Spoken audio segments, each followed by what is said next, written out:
Hello, everybody. Welcome to my channel. My name's Terry, and the name of this channel is the Canadian Islander Fan, which is what I am. I'm retired recently from the RCAF. I was air traffic ground controller, and basically, no, I wasn't the guy with the popsicle sticks out on the ramp, which everybody seems to think every time I tell them that.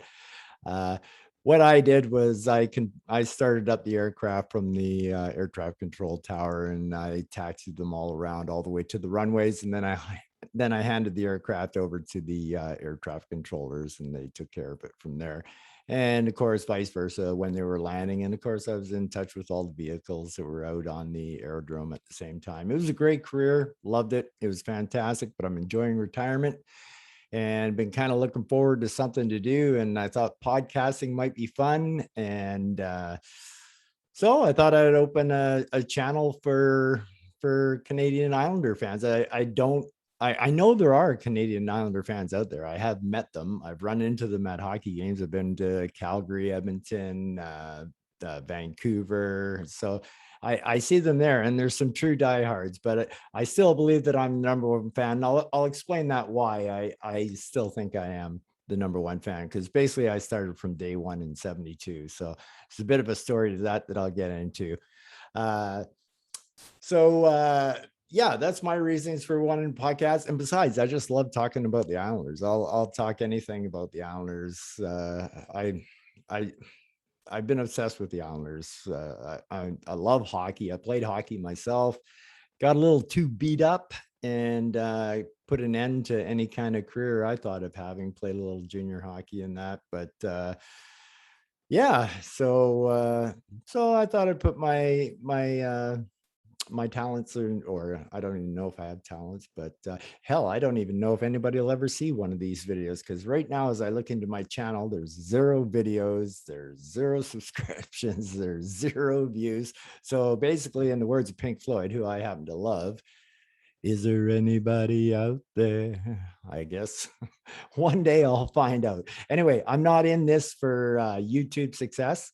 I just love talking about the Isles, and probably don't expect the jerseys too much. I'm leaving that to Shannon, the hockey guy. I don't know if anybody's ever seen his podcast, but if you haven't, definitely go check out Shannon. He has an excellent hockey podcast there, and he does the jersey things. I'm just doing it for the old premiere video. So I have other paraphernalia for Islander stuff and whatnot. So I'll be wearing t-shirts, hoodies. Who knows? Maybe the occasional jersey. I don't know. You never know. We shall see. All right. So how did I become a New York Islanders fan? Well, okay. First of all, my dad was in the Air Force, and I lived in Italy till I was 7 years old. I didn't live there the whole 7 years, but I was there for 2.5 years. And once I turned 7, we got posted back to Canada, and we got posted to this place called Beausejour, Manitoba, and it's right just outside of Winnipeg, and it's cold, man. It's one cold place. So going from Italy to Beausejour, Manitoba, or Winnipeg, Manitoba, whatever you want to say, was quite a shock. But as a little kid, didn't affect me, man. As soon as I seen that outdoor rink my dad made, I was on it every second of every day, and I fell in love with the game right there. So what does a kid do? Kid's got to pick himself a favorite hockey team, and he lets his mother talk him into she basically tells me who my favorite player is going to be and who my favorite team is. And so I started my life out as a Toronto Maple Leaf fan, and Big M was the guy. He was the guy for me. Yep, I soon fell in love with Big M, number 27, Frank Mahovlich, and I was happy to be a Leafs fan. I was, they won the cup. It was awesome. First year, it was like, wow, this is great, man. I love this game. I love the Leafs. I love the Big M. And then all of a sudden, in '68, they traded the Big M. And people talk about the Babe Ruth curse. Well, I'm telling you right here and now, it's the Big M curse that's on the Toronto Maple Leafs right now. They'll never be forgiven for that trade. I hated them for it. I cried as a kid. I was like, now 8 years old. No, he's gone. So Anyway, when they traded Frank, they traded my loyalty. So I became a Detroit Red Wings fan, and Detroit still holds a soft spot in my heart. Definitely for sure. I loved when the Big M played for them. The only problem was in Canada, the only time I ever got to see him play was if they were playing Toronto or Montreal. But other than that, he was on a line with Gordie Howe and Alex Delvecchio. It was awesome. And so now there was 3 Leafs fans in the house: my dad, my mother, my brother, and me, the Red Wings fan. And then I had something really bad happen. Being that I was brought up as a Leafs fan and my family were Leaf fans, it also brought in the same hate for the Montreal Canadiens. So there we go. In 1970 or 71, Frank gets traded to Montreal, and I'm just, oh my God, what am I going to do? I hate Montreal. But then all of a sudden it dawned on me. I said, I'm going to get to see Frank play all the time now, because in those days there was just 3 channels. There was CBC, CTV, and the French channel. So on the French channel on Hockey Night in Canada, if they weren't on the English channel, they were definitely on the French channel. So I got banned down into the basement watching a 13-inch black and white TV with little rabbit ears and that, because the family was upstairs watching on the 19-inch color TV. And so anyway, I learned to become a Habs fan, but it was hard. It was really hard. I was really more the player fan than anything. So that's so I hung in there with it and whatnot. And fortunately, Frank won two cups in 3 years there. But in 72, the WHA was coming into fruition, and it was well known that they were pursuing Frank. And so I got this realization, oh my God, what am I going to do if he goes to the WHA and joins these guys? Oh, baby, Toronto Toros. I got to love them when got a little Toronto Toros action going on there. Hey, that's my guy. So yeah, what am I going to do? Well, by this time we've left Winnipeg and we're now in Ottawa, and I'm playing competitive hockey in South Ottawa. And every night, or every Friday night, we used to go to the Ottawa 67s game, and there was this star player on the 67s that I really liked, number 7 kid. I really enjoyed watching, Dennis Potvin. So it became a well-known fact in the Islanders' first year of existence, very, very early, that like about the 2-month mark, which is when I started kind of cheering for it is when I started cheering for the Islanders, because I knew Dennis was going to get drafted by the Islanders, because the Islanders were so pathetic in their first year. At the time, they set a record for the worst franchise ever, or worst season ever in the NHL. And I was kind of torn. I like both teams' uniforms and that. I like the Atlanta Flames uniforms. I thought, that's kind of nice. And they got Tom Lizack and that. And I thought, no, nope. I'm wherever Dennis goes, I'm going. However, the difference being is that when I go over to the Islanders, I'm cheering for the team and not Dennis Potvin.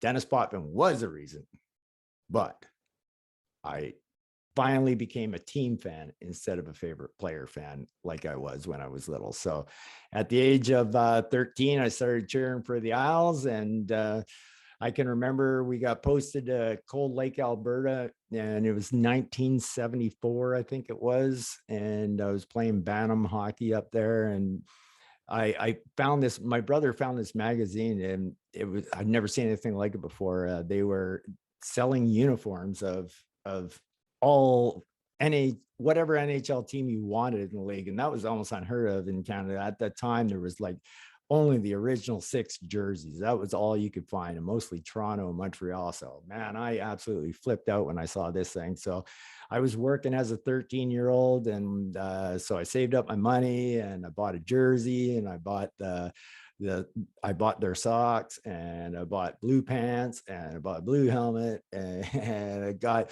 the best I could get was like Ranger gloves, because at that time they didn't have blue and orange in gloves. So the blue and red was as close as I could get to match it. And I remember going to practices in this jersey, and that, especially when we moved to Calgary and I started trying out for midget in Calgary. I stuck out like a sore thumb, like, who's this dude, man? And what's the deal with the Islanders? Like, the Islanders are only a 2-year-old team at this time, right? But by year 3, we made the playoffs and made a great run. Might do a podcast on that 1975 team. I absolutely love that 1975 team. So yeah, so basically that's how I started out and became a New York Islander fan. So I've pretty much been cheering for them since day one. Okay, so now I'm a full-fledged Islander fan right from the get-go, and I find myself listening to hockey games if I can certain nights get a New York radio station, or I don't know what station I was picking up, but we were way up north in Cold Lake, and every once in a while I could find them. I actually listened to Game 7, the Pittsburgh game where we came back from being down 3-0, the 1-0 game where I was just right by my, and you remember those old console radios, they had 4 legs and you lift it up, and oh yeah, it was pretty. So anyway, that's how I most of the time got to see the Islanders, unless it was on Hockey Night in Canada, which they kind of sucked at the start, so they rarely were, unless people enjoyed watching the Leafs beat up on the Isles 9-2 and stuff like that. But anyway, some of you might have noticed, I don't know if the 9 or the 1 is popped up. I could try and lie to you and tell you this is a Goring jersey, but unfortunately, yeah. So this I've got to go.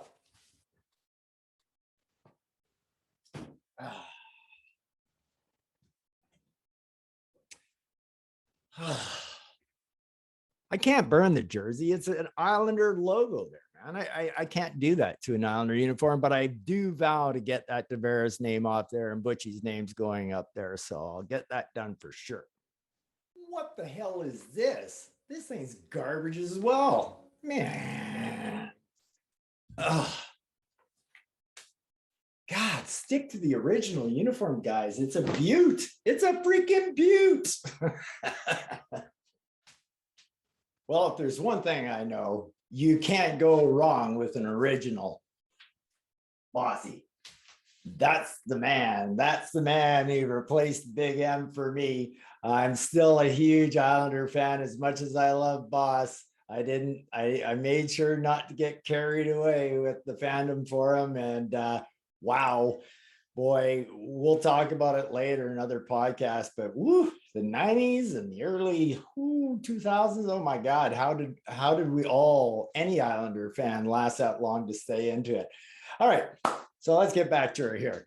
Let's see. Okay, so anyway, let me readjust here. So what is this podcast going to be about? Well, basically, I'm going to be doing fan reactions from after Islander games. Don't be expecting anything along the lines of a Steve Dangle kind of reaction. I'm just going to give my honest feelings and whatnot. I mean, I'll definitely occasionally have my days. Like even last year is great.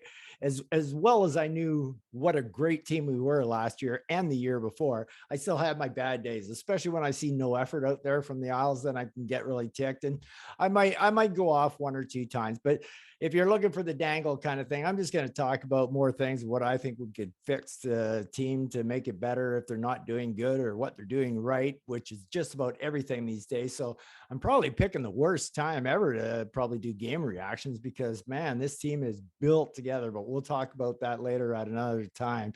So, and I guess, and when I say that is because I'm probably going to record some podcasts to just talk about hot topics and stuff like that.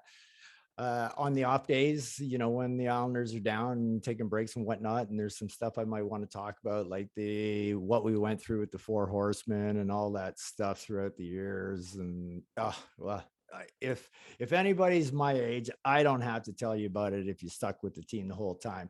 I will also be able to give you the Canadian side of what's happening here, and I can tell you honestly that there is no team in the NHL that has been treated worse from the Canadian media than the New York Islanders. I freaking guarantee that. I absolutely 100% guarantee it. And that's not just looking out of Islander rose-colored glasses. I mean, they've laughed at the Islanders when we were down and everything. And then when the Islanders get good, they still get no credit. I am so sick of hearing about the Leafs being the Stanley Cup contender only to get knocked out every year and then have the Islanders predicted to finish 7th in the Metro.